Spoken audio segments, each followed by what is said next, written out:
Sa ngalan ng Ama, ng Anak, at ng Espiritu Santo, Amen. sumainyo ang Panginoon. At sumaiyo rin. Mga kapatid, aminin natin ang ating mga kasalanan upang tayo'y maging marapat na gumanap sa banal na pagdiriwang.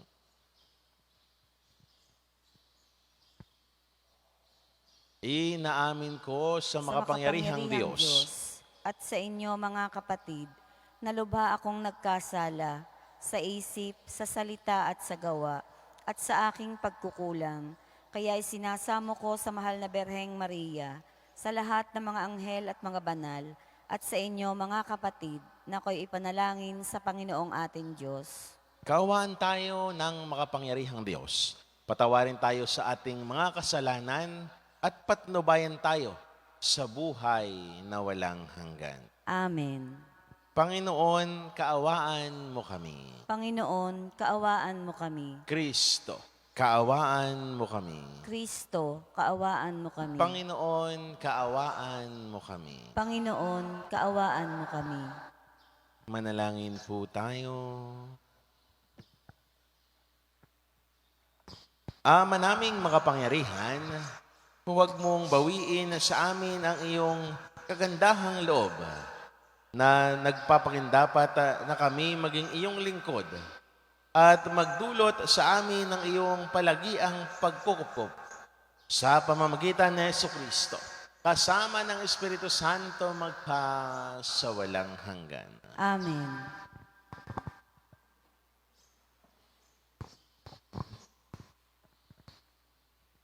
Pagbasa mula sa aklat ni Propeta Daniel.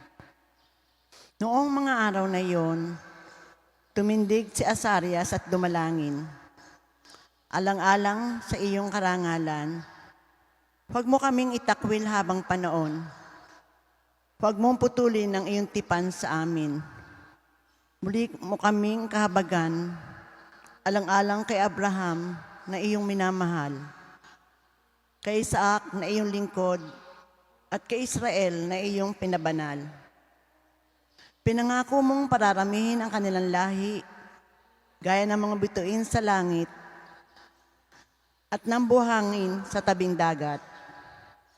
Subalit, Panginoon, kami ay naging pinakamaliit na bansa dahil sa aming mga kasalanan. Kami ang pinakaabang ngayon sa sanlibutan.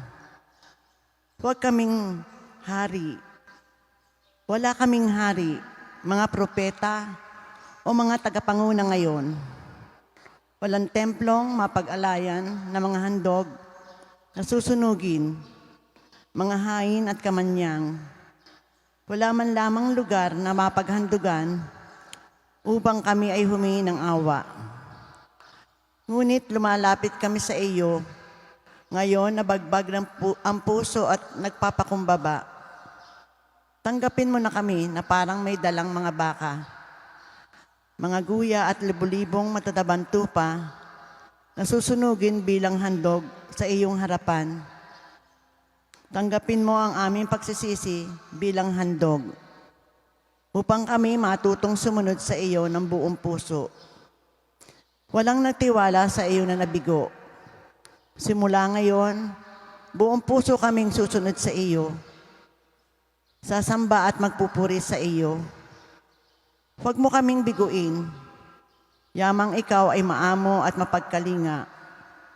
Kahabagan mo kami at sakluluhan. Muli mong iparanas sa amin ang iyong kahangahangang pagliligtas. At sa gayoy muling dakilain ng iyong pangalang, Panginoon. Ang salita ng Diyos. Salamat sa Diyos. Salmon Tugunan. Poon iyong gunatiin ang pag-ibig mo sa amin. Poon iyong gunitain ang pag-ibig mo sa amin. Ang kalooban mo ituro, O Diyos. Ituro mo sana sa aba mong lingkod. Ayon sa matuwid ako ay turuan. Ituro mo, poon, ang katotohanan. Tagapagligtas ko na inaasahan. Poon iyong gunitain ang pag-ibig mo sa amin. Poon ginutain, pag-ibig mong wagas. At ang butihan noon pa'y nahayag. Pagkat pag-ibig mo ay hindi nagmamaliw. Ako sana poon ay alalahanin. Poon iyong gunitain ang pag-ibig mo sa amin. Mabuti ang poon at makatarungan, at mga salari, guro at patnubay. Sa mababang loob sa iyaong gabay, at nagtuturo ng kanyang kalooban. Poon iyong gunitain ang pag-ibig mo sa amin.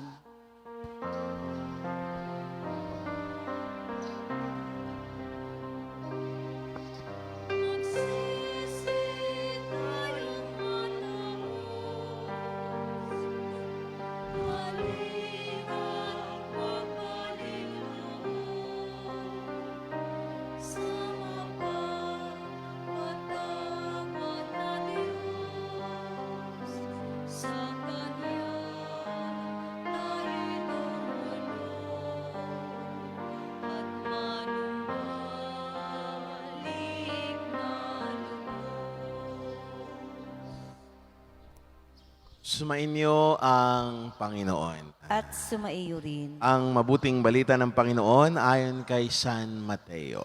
Papuri sa iyo, Panginoon. Noong panahong iyon, lumapit si Pedro at nagtanong kay Jesus, Panginoon, makailan ko pong patatawarin ang aking kapatid na paulit-ulit na nagkasala sa akin? Hindi ko makapito po ba? Sinagot siya ni Jesus, hindi ko sinasabing makapito, kundi 7 ulit pa nito, sapagkat ang paghahari ng Diyos ay katulad nito. Ipinasiya ng isang hari na pagbayarin ang kanyang mga lingkod na may utang sa kanya. Unang dinala sa kanya ang isang may utang na 10 milyong piso. Dahil na siya ay walang ibayad, iniutos ng hari na ipagbili siya ang kanyang asawa, mga anak, at lahat ng ari-arian upang makabayad. Nanikluhod ang taong ito sa harapan ng hari at nagmakaawa. Bigyan pa ninyo ako ng panahon at babayaran ko sa inyo ang lahat.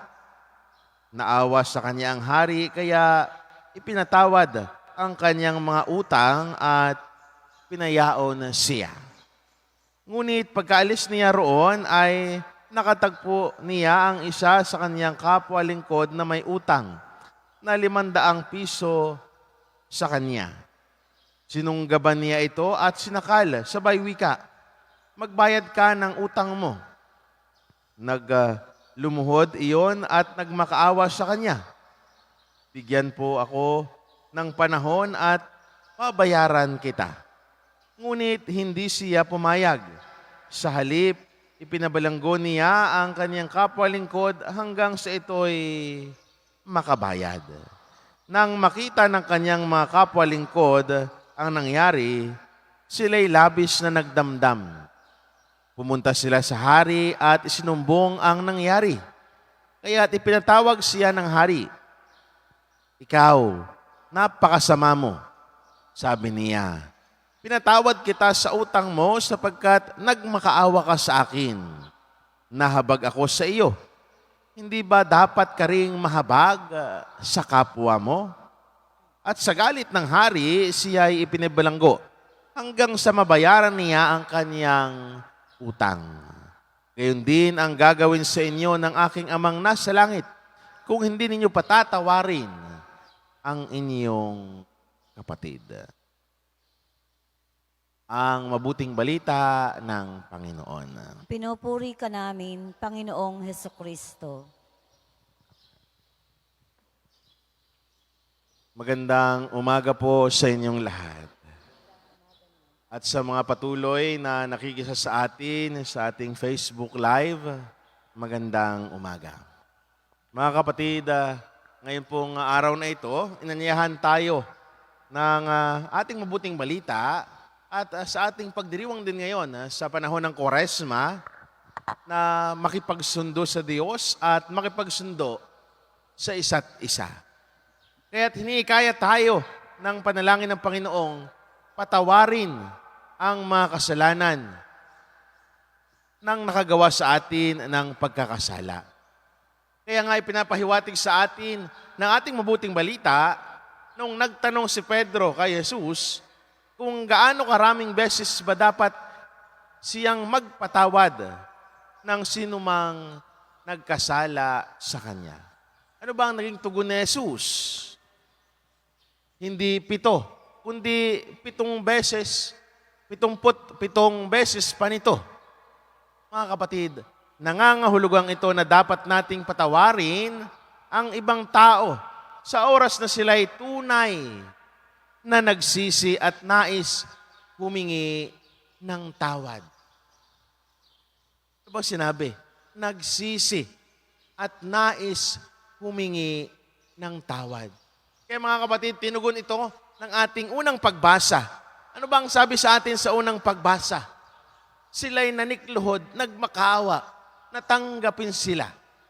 Ibig sabihin, ang akto ng pagsisisi, ang akto ng paglapit, yun ang lubusang magpapatawad sa atin. Tigat ganon din naman tayo mga kapatid kapag tayo, alam natin sa ating puso na tayo'y bagabag, alam natin sa ating puso na tayo nagkasala sa Diyos, ano bang ginagawa natin? Dumudulog tayo sa Kanya, lumalapit. Ang hirap po kasi sa atin, paminsan-minsan, na kapag tayo ay nagkasala, tayo pa yung ma-pride. Tayo pa yung matigas ang puso. Yun bang wala tayong pagpapakumbaba? Nagkamali ka na. Ang gusto mo ay yung ginawan mo pa ng kasalanan, ang lalapit sa iyo. Ang gusto mo siya pa yung taong magmakaawa sa iyo. Gawin din natin yung punto ng parte natin sa buhay. Na kapag nagkasala tayo, lalapit tayo, ihingi tayo ng tawad.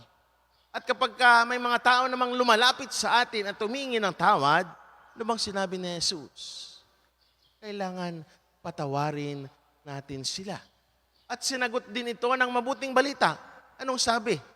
Kapag hindi ninyo pinatawad ang isa sa inyo na nagmamakaawa, ay kayo rin hindi patatawarin ng Diyos.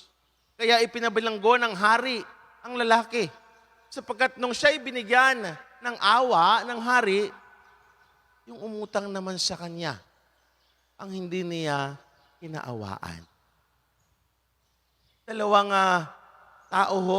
Dalawang personalidad ho ang ipinapakita sa atin.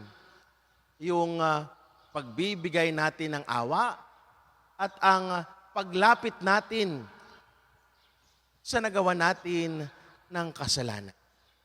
Unahin muna natin yung pagbibigay ng awa na tinanong ni Pedro kay Jesus. Mga kapatid, kung tandahon natin at lagi-lagi nating ginagawa, lagi-lagi nating dinadasal sa Ama namin. Ano bang sinasabi natin sa Ama namin? Patawarin mo kami sa aming mga sala. Gaya ng pagpapatawad namin sa nagkakasala sa amin. Ibig sabihin, tayo mismo, mga lingkod, tayo mismo, mga mananampalataya, ay dapat lang natin patawarin ang mga taong nagkakamali sa atin. Dapat lang natin silang bigyan ng second chance or even more than that, ang hiningi sa atin ng mabuting balita. Dapat natin silang patawarin sapagkat ang Diyos kapag tayo'y nagdarasal, ay tayo'y pinapatawad niya. Kapag tayo'y nagkamali at naliligaw ng landas, ano bang ginagawa ng Diyos sa atin? Pag bumabalik tayo, tinatanggap tayo ng Diyos. Bukas ang kanyang palad sa pagtanggap sa atin. Huwag natin laging pairalin ang hustisya na nasa atin, ang pride na nasa atin, na kapag dumudulog na, lumalapit na, ay hindi pa rin natin patatawarin. Madalas ang sinasabi pa natin, manigas ka. Paano? Kung tayo kaya dumudulog sa Diyos, ganun din ang ipaparamdam sa atin. Mga kapatid, kita ho natin kung paano si Jesus binata ang krus para sa kapatawaran ng ating mga kasalanan, ganun din sana tayo. Marunong tayong magpatawad. Kapatawaran ang magiging dahilan upang tayo ay maging masaya. Pangalawa, kung tayo ay matutong magpatawad, tayo rin mismo sana matutong humingi ng tawad. Yun ho ang tinuturo sa atin na Jesus.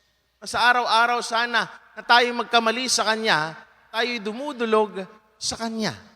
Na sana matuto tayong magsisi sa ating mga kasalanan. Para bagang ilagay natin sa ating personal na karanasan sa buhay, sa pang-araw-araw natin, higit ganun din ang nangyayari. Hindi tayo makakakain kung hindi tayo magtatrabaho. Hindi tayo magkakapera kung hindi tayo maghahanap ng pera. Yun bang gumagawa tayo ng paraan upang tayo ay mabuhay. Ganun din. Tayo din mismo. Gagawa tayo ng paraan upang lumapit sa tao na nagawa natin ng pagkakasala. Ilapat pa natin sa mas konkretong pamamaraan. Ginamit na Jesus ang utang. Kung minsan kasi itong nangyayari, kung sino pa yung nagkautang, pag sinisingil, siya pa yung matapang. Nagkautang ka na nga, ang kapal pa ng mukha, matapang ka pa sa inutangan mo.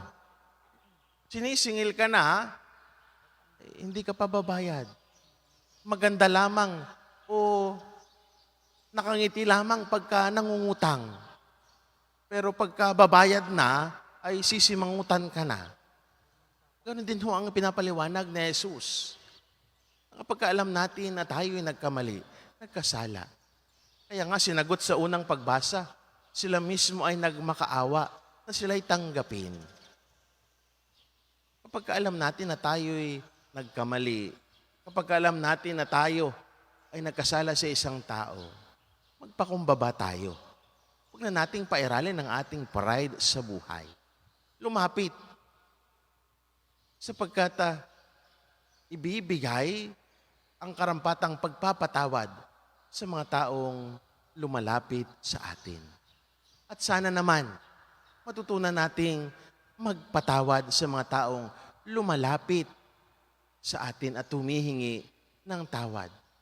Sapagkat si Jesus na rin mismo ang nagsabi na kapag hindi natin ipinatawad ang mga taong nagkamali sa atin, siya rin mismo. Ang hari mismo ang nagsasabing ipapabilanggo din niya ang gayong tao. Ibig sabihin, meron ding kaparusahan sa atin kapag hindi tayo marunong maawa.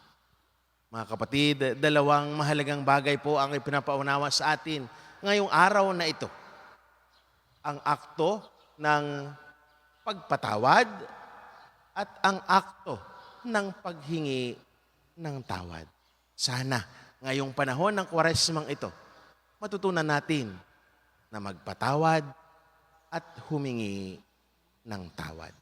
Uli, isang magandang umaga sa inyong lahat. Manalangin tayo sa Diyos upang ang kanyang bayang nakaranas ng kanyang pagpapatawad ay maghatid ng kagalakan ng pagkakasundo sa mundo. Panginoon, gawin mo kaming tagapaghatid ng iyong kapayapaan. Panginoon, gawin mo kaming tagapaghatid ng iyong kapayapaan.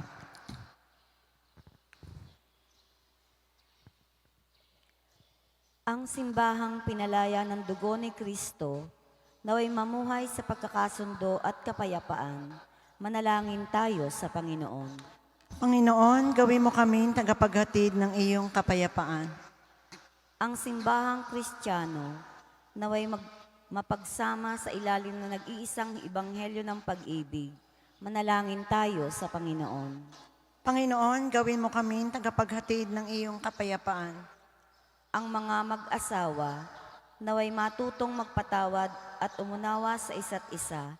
Manalangin tayo sa Panginoon. Panginoon, gawin mo kaming tagapaghatid ng iyong kapayapaan. Ating lahat nawang matutuhan ang habag ni Jesus upang tayo ay makapagpatawad sa isa't isa mula sa puso. Manalangin tayo sa Panginoon. Panginoon, gawin mo kaming tagapaghatid ng iyong kapayapaan. Ang mga yumaong tapat sa Panginoon, naway magtamasa ng kapayapaan sa kaharian ng Diyos. Manalangin tayo sa Panginoon. Panginoon, gawin mo kaming tagapaghatid ng iyong kapayapaan.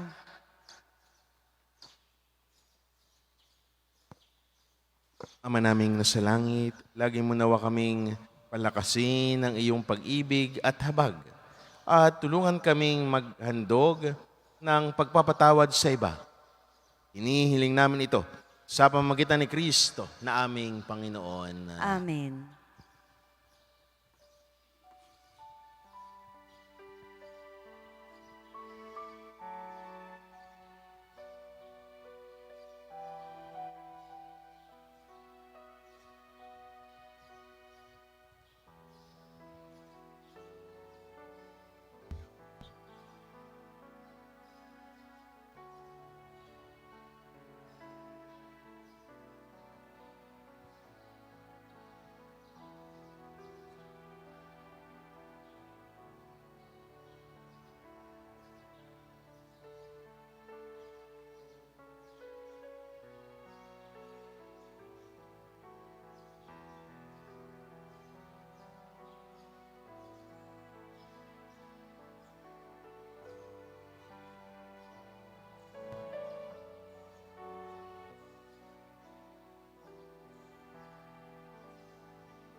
Manalangin kayo mga kapatid upang paghahain natin ang kaludan ng Diyos, amang makapangyarihan. Tanggapin nawa ng Panginoon itong paghahain sa iyong mga kamay, sa kapurihan niya at karangalan sa ating kapakinabangan at sa buong sambayan niyang banal.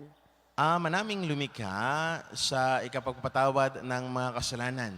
Maganap nawa ang paghahain ng aming mga alay upang kami kalugdan mo at ganap na kasihan sa pamamagitan ng Jesucristo kasama ng Espiritu Santo magpasawalang hanggan. Amen. Sumainyo ang Panginoon. At sumaiyo rin. Itaas sa Diyos ang inyong puso at diwa. Itinaas na namin sa Panginoon. Pasalamatan natin ang Panginoon na ating Diyos. Marapat na siya ay pasalamatan. Ama naming makapangyarihan, tunay ngang marapat na ikaw ay aming pasalamatan sa pamamagitan ng Jesucristo na aming Panginoon.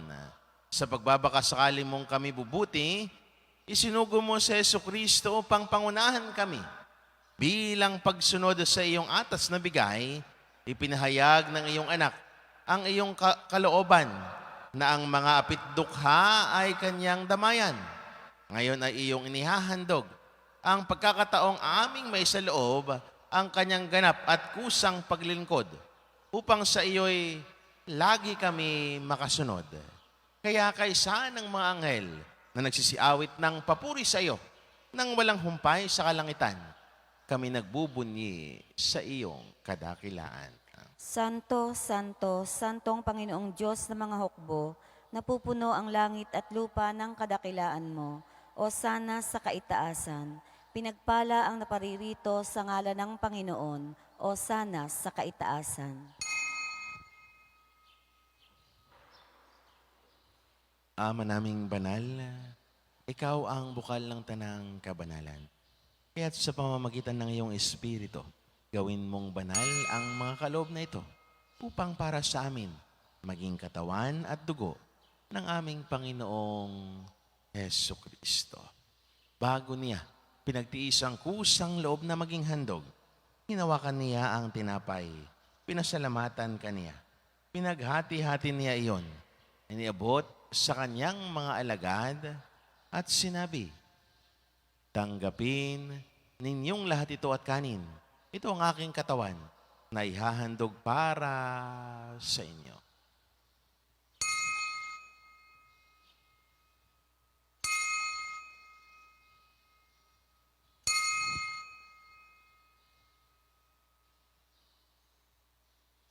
Gayon din naman, nung matapos ang hapunan, hinawakan niya ang kalis, muli kaniyang pinasalamatan. Iniabot niya ang kalis sa kanyang mga alagad at sinabi, tanggapin ninyong lahat ito at inumin. Ito ang kalis ng aking dugo, ng bago at walang hanggang tipan. Ang aking dugo na ibubuhos para sa inyo at para sa lahat sa ikapagpapatawad ng mga kasalanan. Gawin ninyo ito sa pag-alaala sa akin.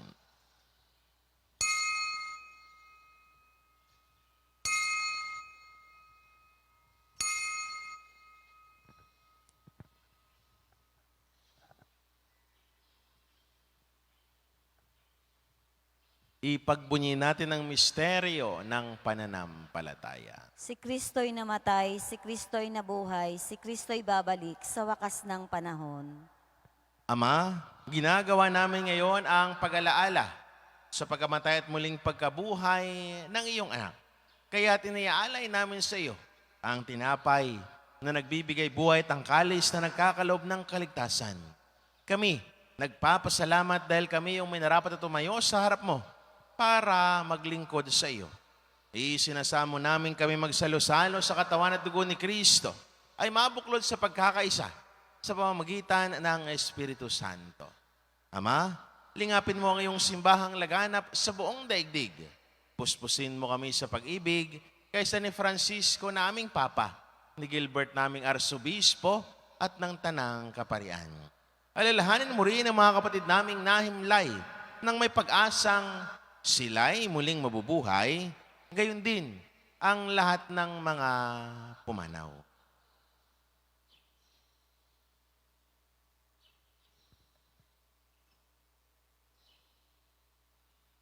Kaawaan mo sila at patuloyin sa iyong kaliwanagan. Kaawaan mo at pangindapatin kaming lahat na makasalo sa iyong buhay na walang wakas.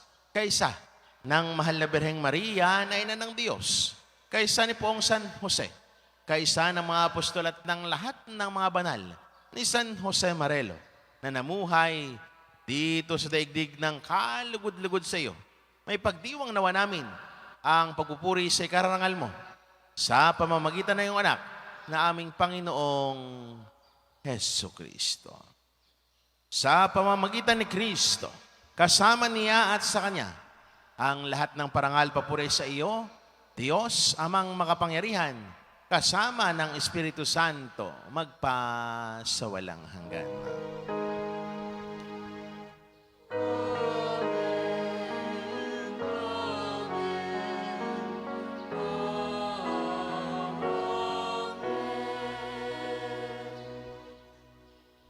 Nang may kababaan ng loob, sama-sama natin idulog ang ating mga kahilingan sa panalangin itunuro sa atin ng Panginoon.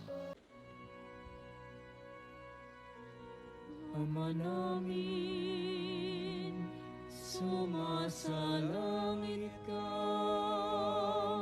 sambahin ang ngalan mo,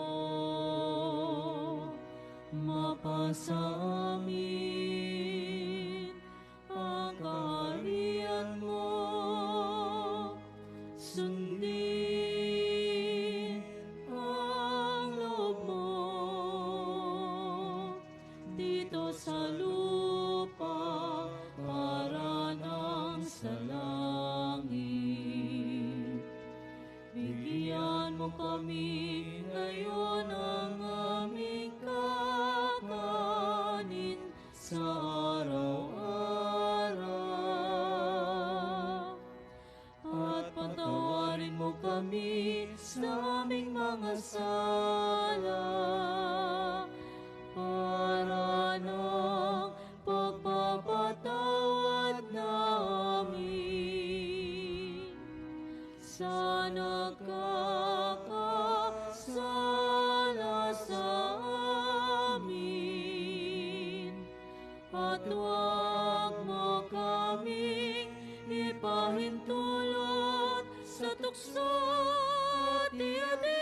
mo kami sa lahat ng masama. Hinihiling namin kami, Diyos, sa lahat ng masama. Pagkalooban ng kapayapaan araw-araw, iligtas sa kasalanan talayo sa lahat ng kapahamakan. Samantalang aming pinananabikan ang dakilang araw ng pagpapahayag ng tagapagligtas naming si Heso Kristo. Sapagkat iyo ang kaharian at ang kapangyarihan at ang kapurihan magpakailanman. Amen.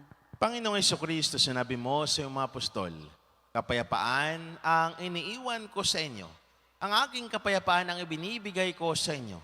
Tunghayan mo ang aming pananampalataya at huwag naman ang aming mga pagkakasala.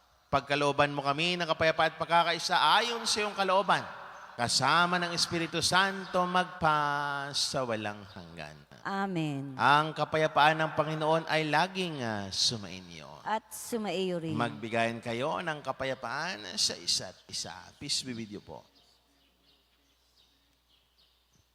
Kordero ng Diyos na nag-aalis sa mga kasalanan ng sanlibutan, maawa ka sa amin.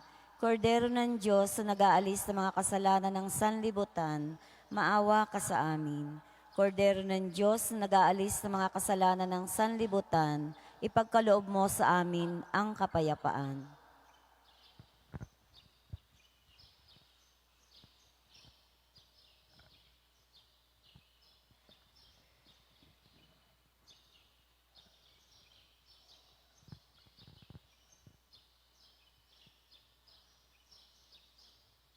Mga kapatid, ito ang kordero ng Diyos. Ito ang nag-aalis ng mga kasalanan ng sanlibutan. Mapapalad tayong naniyahan sa kanyang piging. Panginoon, hindi ako karapat-dapat na magpatuloy sa iyo, ngunit sa isang salita mo lamang ay gagaling na ako.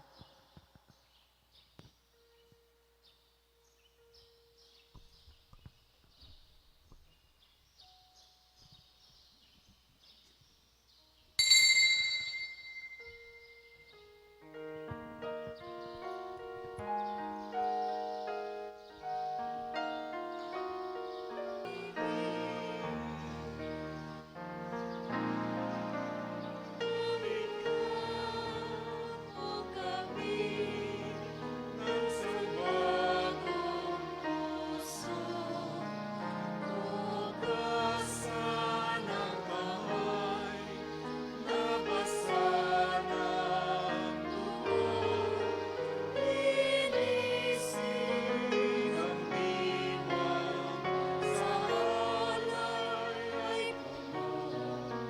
Nilikhaan mo kami ng sambahong puso.